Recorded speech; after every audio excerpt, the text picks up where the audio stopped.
My name is Gianni Russo, aka Carlo, the infamous son-in-law from The Godfather. I'm now known as the Hollywood Godfather, and this is my story. Before all of the wins in my portfolio, I was a little boy diagnosed with polio. Experimenting with cures, I tried every one. Felt everything in my right, but my left was numb. Walking with a limp, like will I ever run? Once again, or is this it? Am I forever done? Living in the hospital was never fun. Some people were cool, but not everyone. Good evening, ladies and gentlemen. It's time for another Hollywood Godfather podcast. And before we go any further, my co-host, Jeannie Raymond. How are you, my love? Hello, I'm good. Getting cold. It's getting cold. Yeah, it's getting cold in New York also. Well, Yeah. I actually like the fall. I like Good. every season. That's why I still live here for the 3 seasons. Do you get 3 seasons in Utah? We've got 4: summer, spring, winter, and fall. Oh, So it goes I do spring, too. summer, fall, and then winter. But Yeah, that's what we have too. 4. What am I saying? 3 seasons, 4 seasons. I yeah, should know that. it is getting chilly. I know the other day I looked on the weather channel and it said I was 50 and you were 70. So Yeah. Oh, yeah. Well, we've been having crazy weather. 80 the other day. yeah, you just can't 80 decide what to wear. You've got a coat in the for car. the last World Series with the Dodgers and the Yankees. Not to get into that, it was 80 degrees on the field. 80. Oh, really? Yeah. Wow. Well, I like it a little warmer. I've decided the older I get, I do a lot better in a controlled environment where I'm not too Wow. hot and not too cold. A little older, you're saying? You're a kid. Well, I just like to be comfortable. Yeah. Comfortable is a good word. That's exactly right. Well, someone asked me a question about a lady called Regine. And as you know, in my past, there's very few ladies you could ask about if I was alive, that if I knew them. This lady, I really got to know well early on. And how I was introduced to her was even more exciting to me because I just got to meet Lynn Renault. Now, Lynn Renault was the star of the Lido di Paris in Paris. It's a fabulous French singer. She married a guy called Lulu Renault, a composer, and which is interesting because we get into that. He actually wrote the original New York, New York in Oh, French lyrics. I mean, the music, everything. And then Paul Anka came out with the English version, and he said he wrote that for Sinatra, which got into a legal battle down the road. And I don't want to say how much Paul Anka had to settle for because he's oh a boy. friend of mine also. But Maybe I was, he translated it. well, yeah, I mean, he was taking the glory of the whole thing. But Wow. well, we're not here to talk about Paul. I like Paul and I like Lulu Renault. But Yeah. they introduced him to a lady called Regine. And she was at the Latin Quarter with Regimes. In 1956, she opened. And that club was amazing. And then she created a chain of them. Eventually, she had 17 of them. Yeah, you talked about her and I did some Googling. And, the sad thing is I try and, I like to Google and learn about these people we're going to talk about. And man, what an amazing life. That's an incredible woman. I wish I would have known her because boy, she was a party, it looks like. And she knew how to make things go. She seemed Yeah. like And the a thing is that, firecracker. I stopped in Paris on my way, as I always did, to Monte Carlo, and I was going to the Red Cross Ball Oh, you know, in that Monaco? Grace Kelly was having. And that ball in particular that I'm talking about was May 27th, 1964. I was 21. Oh, wow. And after the ball, and I was with Rainier and Grace and the whole entourage, and they took me to regimes in Monte Carlo.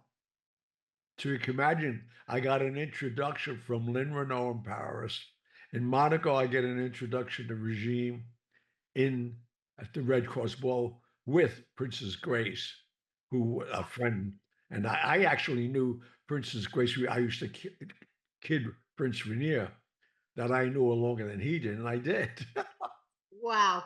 But Well, yeah, she surrounded herself by very very different groups of people, but it sounded like she was friendly and entertained them all from every walk of life, but always prestigious people. but mostly prestigious people, because she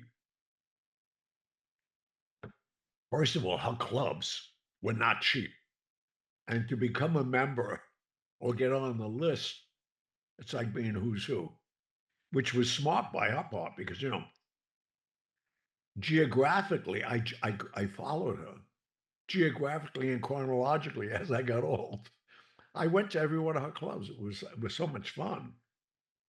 Well, they looked like the place to be. I'll tell you, I just saw oh, I think it was on Instagram, one of her clubs, and the people that were in there dancing, it it was incredible. Or excuse me, all famous people.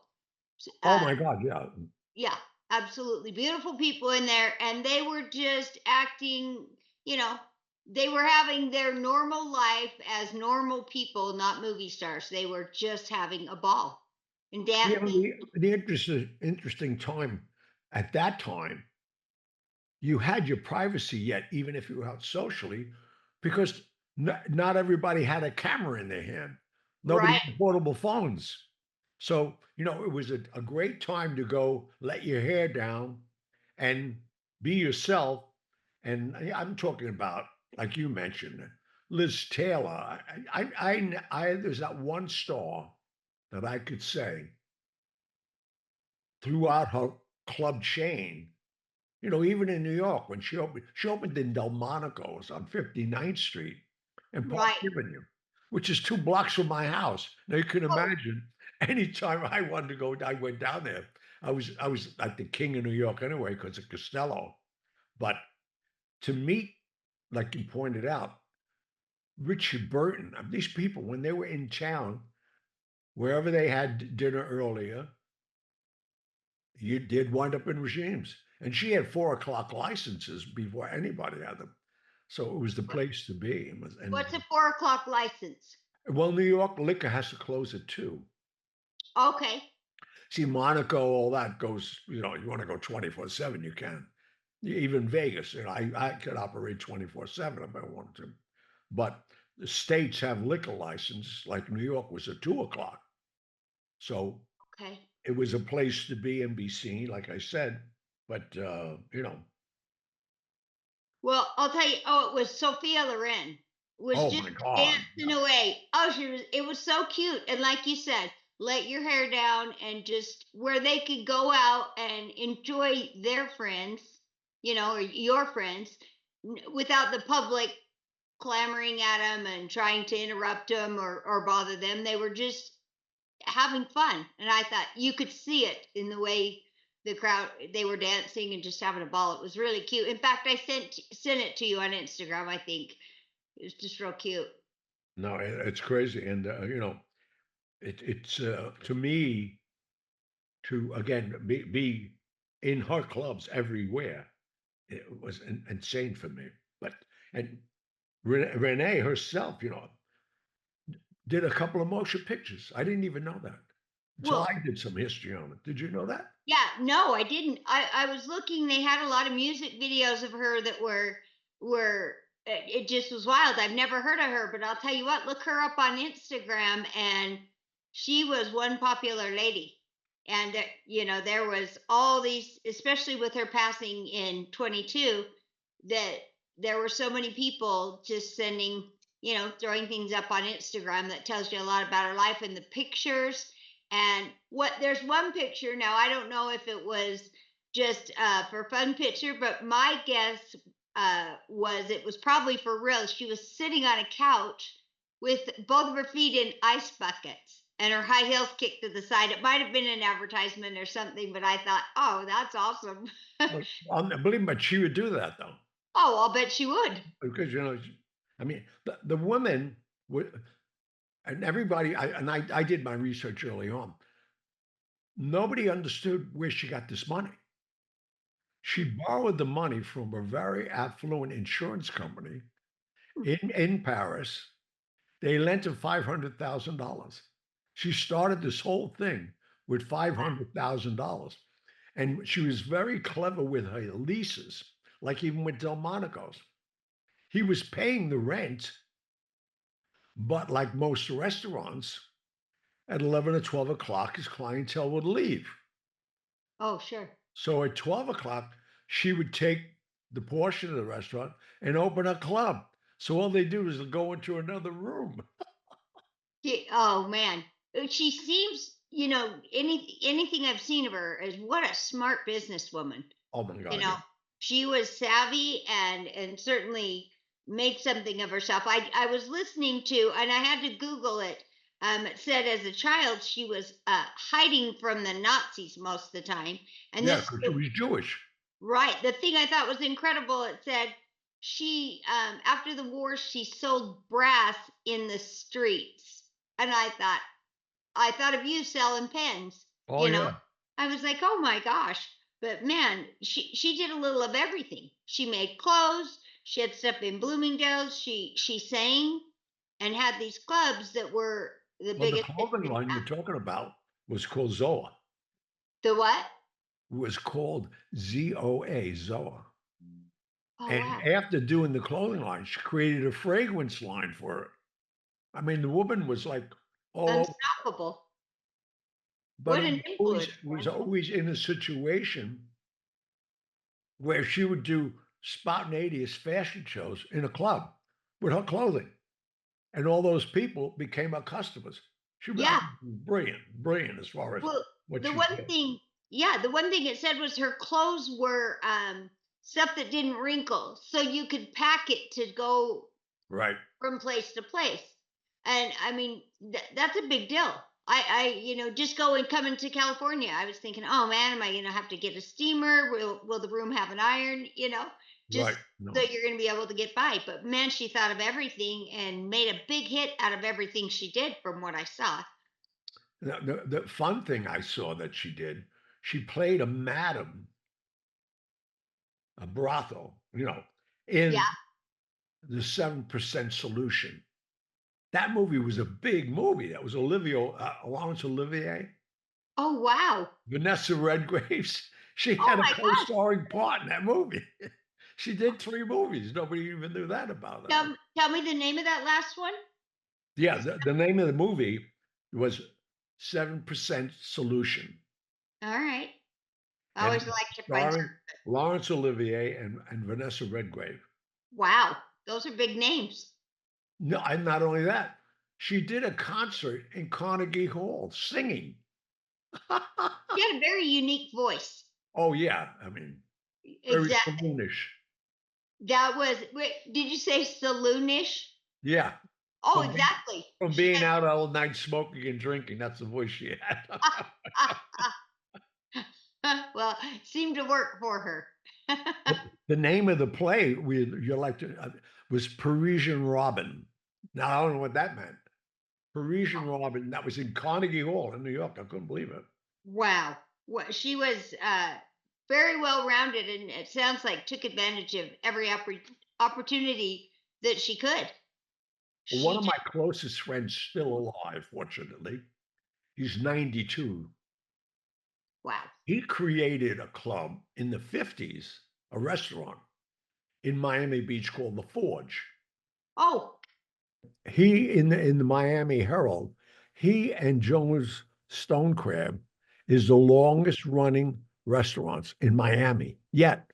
Over 50 something years. They're still running. He just closed for remodeling, but reopening.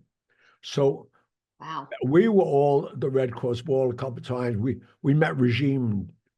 He met Regime even before I did, but he met her in 71. And One day he called me up. He says, "You got to come down to Miami." I said, "What are you doing?" He said, "I'm opening a Regime's next door to the Forge," which was brilliant Right. because he had a very, I mean, his wine list at the Forge was known all around the world. He had the largest collection of red wine in the world, Oh, you're kidding. millions of dollars of red wine. I mean, the guy would sell you a bottle for 2,500, 5,000 if you want. He had Chateau Lafite Rothschilds, you couldn't believe, collections of them. They talk about another genius. This guy, he saw the opportunity. He invited Regime to open the club next door to his restaurant because he owned the block. And now you're in a club and at the Forge on Wednesday nights. I used to love going on Wednesday nights because it was model night. And I'm in my 20s. All the models, at one time, Florida was a great place to shoot commercials because of the weather. Sure. So there was such, a community of models, male and female, all the beautiful people. Right. And then Wednesday night, the theme of the Forge was model night. And then they would close and the disco would open at 12. And he actually put a door in between the restaurant to go right through.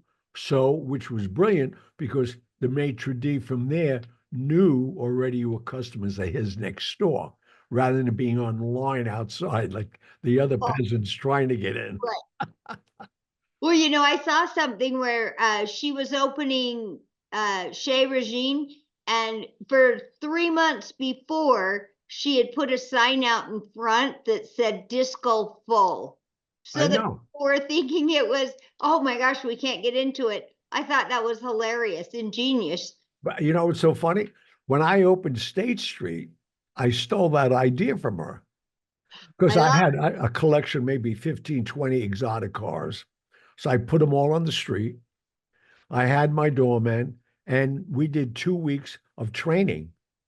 Oh, sure. And when I did, I had my whole staff come in, and I had very high prestige. I had the mayor, I had Oscar Goodman, I had different people come to try my food.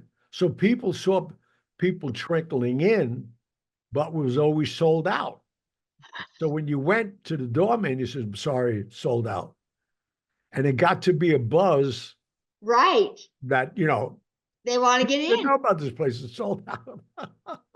How do we get in there? Oh, No, that's crazy. I mean, she created so many great ideas that a lot of us obviously utilize later on. But Well, that sounds well, and it serves you well. I mean, clickbait, that would be considered clickbait now, something to get everyone's attention oh yeah, to what's going on. I love it. Well, it's time to do a quick commercial. be my pleasure. All right. And the time is running out because on Black Friday and Black Saturday, right after Thanksgiving, I'm going to be at, oh wow, Benjamin's Optical Right. at At the the mall, Dream Mall. I got so many places. American Dream Mall. There Yeah, we go. American Dream Mall in New Jersey. I'll be there from 1 to 7 with Godfather memorabilia. You'll have an opportunity to take photos with me. I'll sign any books you have. I'll have my books there for sale also and photographs if you don't have your own. But I'll be there for 6 hours a day for 2 days. And I just heard from George, the owner, the calls that are coming in. I really thank you all, especially my fans and especially the New Jersey community, which I just found out, which I'm a little almost angry about. New Jersey now has the largest community of Italian Americans in the East Coast. New Jersey, not New York City, then Connecticut, and now New York. I can't believe it. I guess everybody's moving out, but I'll be at the American Dream Mall Friday and Saturday from 1 to 7 o'clock. Please come by, say hello, take pictures, do whatever. And I'm launching my new eyewear, which is one of the pair of glasses I'm wearing now. Very unique, handmade, and in Milan, Italy. And it's Luca Celli is the brand. Luca Celli. I love the name even. So Right. from there, all right? All right. Now that we're back, we got to talk more about what she has done.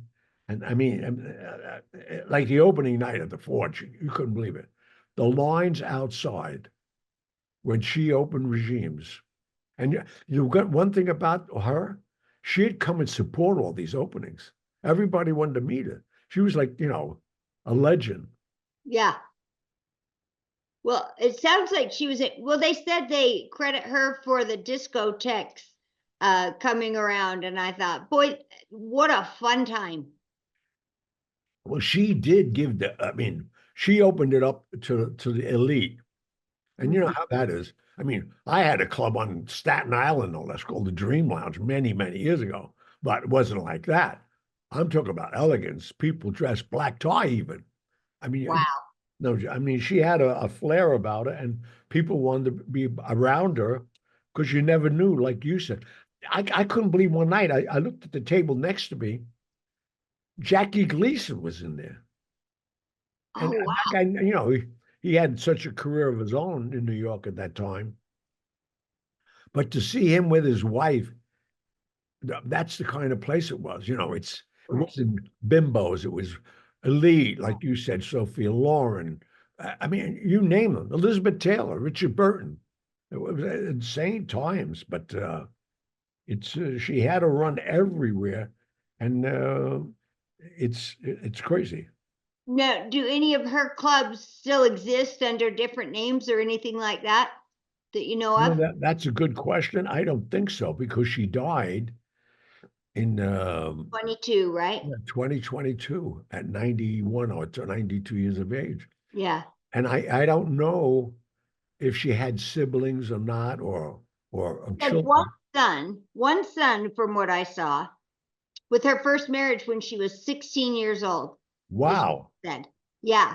And so even at that, there were some pictures of her. I saw a lot of pictures of her with a guy.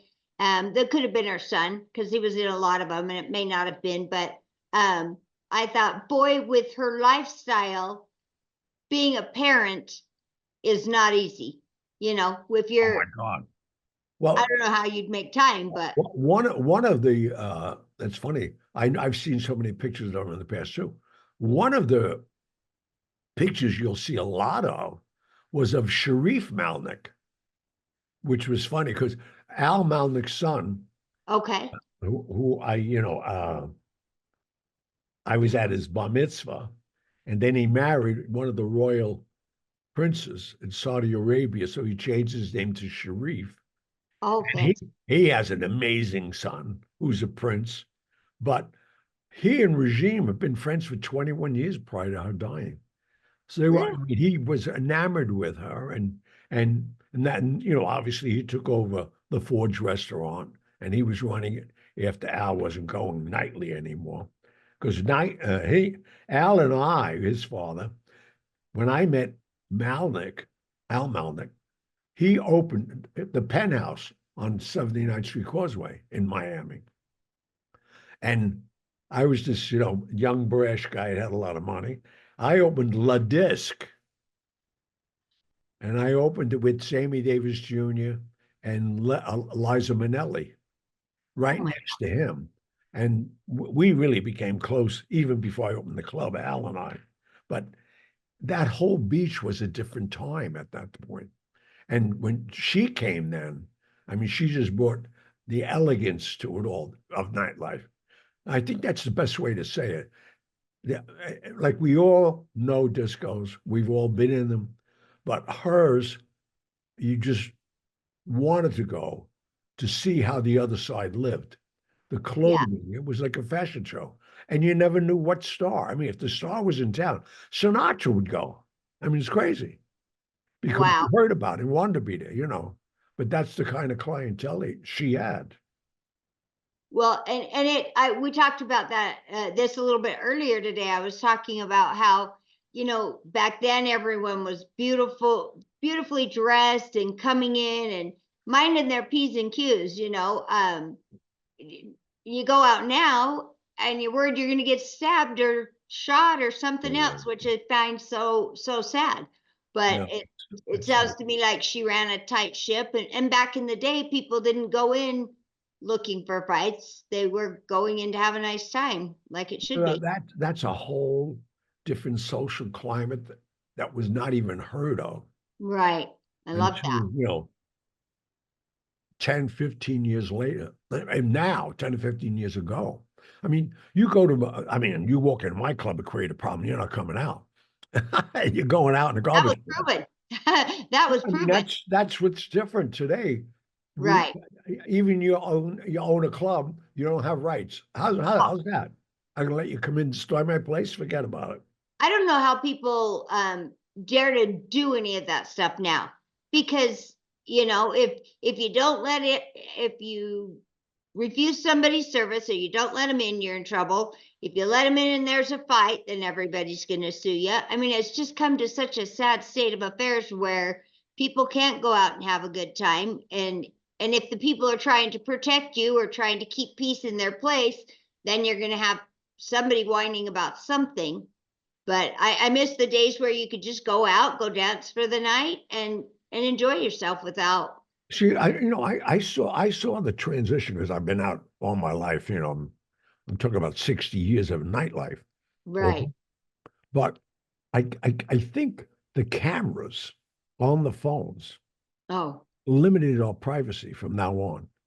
So, Oh, like you you're bet. pointing out, if you get in a confrontation, like I had situations that I controlled in 2 minutes, Right. but I can't do that now because 10 people are taking a picture of me, and next that person will own my club for suing me.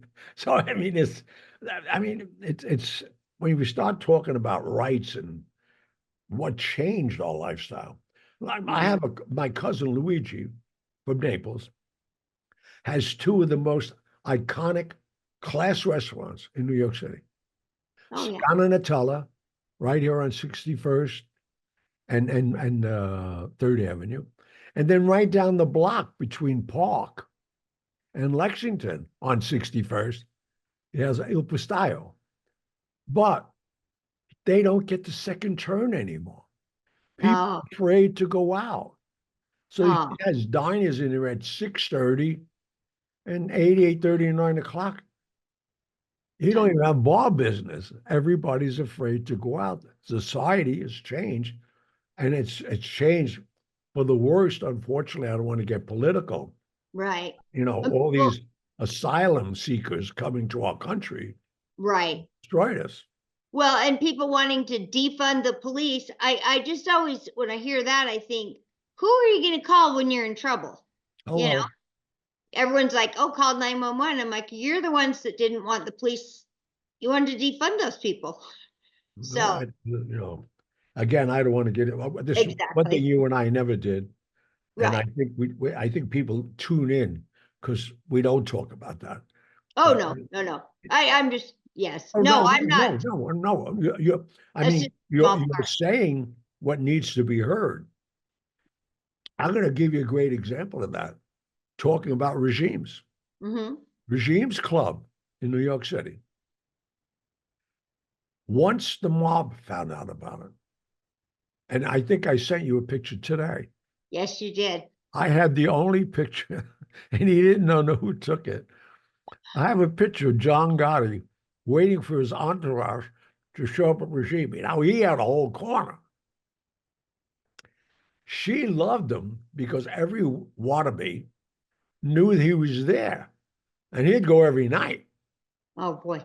And he drank Cristal at that time, and they were always sending him a bottle of Cristal. And the waiter would take it down, charge them for it. They'd deliver the bottle, and John would, just put it over there. He had cases and cases of Cristal already paid for in the basement. I can't imagine. He could never drink it all. So when he went to jail,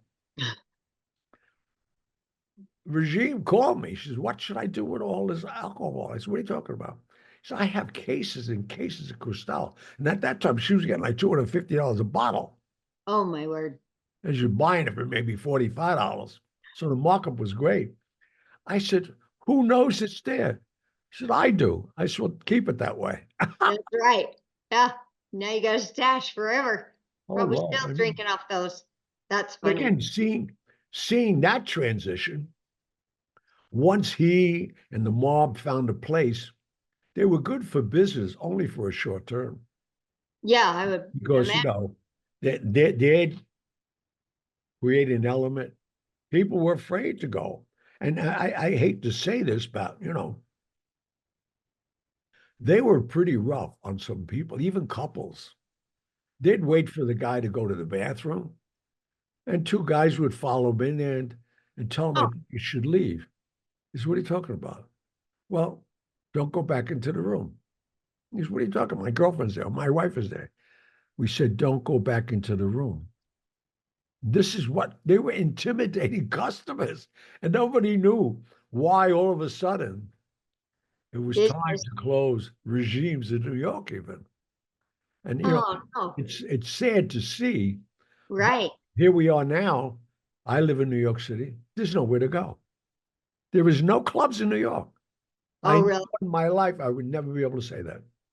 If I had a group of people after 11 o'clock, if I don't go down to Chelsea, where my grandchildren are hanging around, there's nothing in the Upper East Side anymore. Nothing. And I worked them all. I worked the Four Seasons. I worked Cipriani. Not Cipriani. Oh my God. Right here around the corner. What the hell was the name of it? It'll come to you. I know. I'm having a senior moment. It's all right. It's like I worked every great club for years.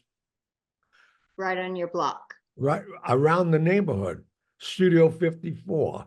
I mean, I worked for, what am I doing this for? I didn't even drink yet. But anyway. Maybe that's a problem. Probably is. But it was that kind of a thing, And Le Cirque. There we go. Le Cirque was. I knew you'd get it. I had all the faith. Yeah. Le Cirque was a club of clubs. And right in the Regency Hotel was Michael Feinstein's. I was there 10 years, every Monday night. Well, a while back you had, it was either the beginning of the show or the end of the show. And you would, I think it was you that would say, welcome to Feinstein's, because I would listen to you sing. So that's where I knew that name. Yeah. Well, Michael Feinstein finally left the Regency Hotel, opened his own place. It's called 54 Below, but I don't like the feeling of it. My clientele was 100 years of good behavior every Monday night. I knew who's who and who wanted to be who would show up I did it every Monday night for 10 years. Holy cow. And I only walked down 3 blocks, worked 2 or 3 hours. It was like my own living room and getting paid for it. But it's all gone. I mean, it's and it's an era, I don't think it'll ever come back. Right. Never come back. Yeah. And a lot of the elite even moved out of New York, unfortunately. So it's. Where are they going? Going Florida, south.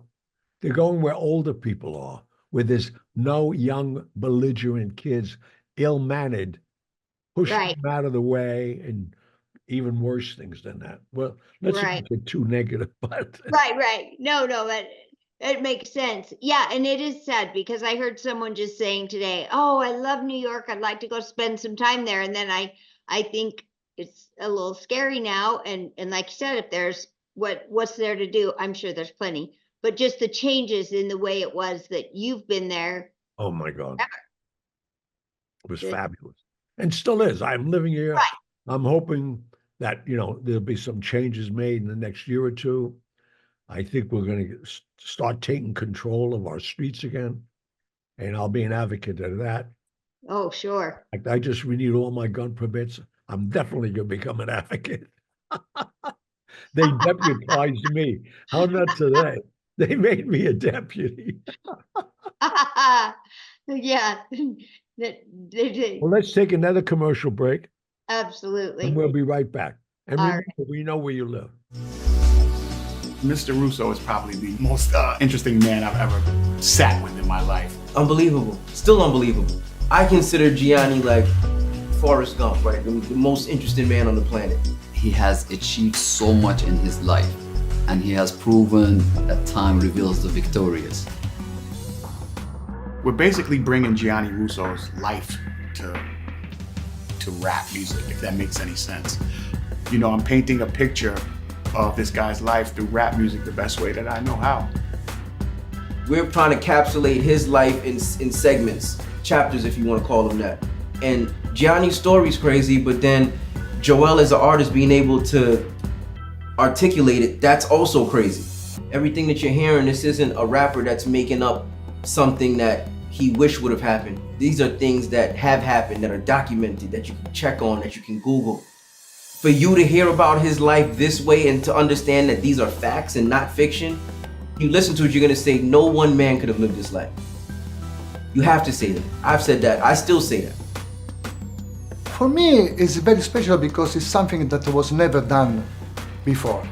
I would just tell people that haven't heard it or about to hear it, if you could watch a movie about the world's most interesting person, would you watch it? This is that movie. You'd want to watch that. Okay, we're back. And whenever this show airs, I think it's something like the 13th on that Wednesday night, the week before, I'm at Black Friday and Saturday, we're going to have a mailbag show because I know that's one of your favorite shows. And why I'm letting you all know, as Jeannie says, keep the cards, letters, requests, emails, any way you socialize with us. And tell your friends, hashtag us. That's right. Yeah. You know, I was just going to say, I want to know my favorite part about seeing some of these things that come in from the mailbag are the people who say, I used to go to Gianni State Street. I love that. I love hearing, because there's got to be people, I know people not much older than me that worked for you. So these people are still around. Get on there, make a comment, say, I went to State Street, you know, they've been to your other bars, you've seen one of Gianni's shows. Comment, leave us a good review, share us with your friends, please. If you want to see pictures of all the things we're talking about, I'm trying to get better about posting what I can so you can see some of these things. If you're listening on audio, a really nice thing to do is if you look at the video, then you can see Gianni in the parade and some different things like that. So follow us on the socials, and we want to encourage you to pass it on to a friend. So we appreciate that. Definitely. God bless you all. Have a great week. And all I could wish you, even half of what I have, you'd be a lot better off. Oh my gosh. All right. Jose Gamma, hello again. He's always commenting on us. Jose, we hope you're doing well. I think about you. I hope things are going well for you. All right, please. That's right. Thank you. All right. Have a good Good night. night, everybody. Have a great week.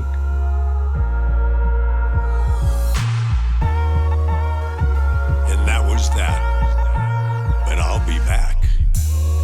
No regrets, no complaints. Lived a life with no restraints. The little kid they all counted out, proved them all wrong, that's without a doubt. Laying there with my left side numb, 5-year bout with polio, but yes, I won. From standing on corners like how many pens you want, to living in a bakery, then opening my own restaurant. Of course, I had some help along the way, friends like Frank Costello that I miss each and every day.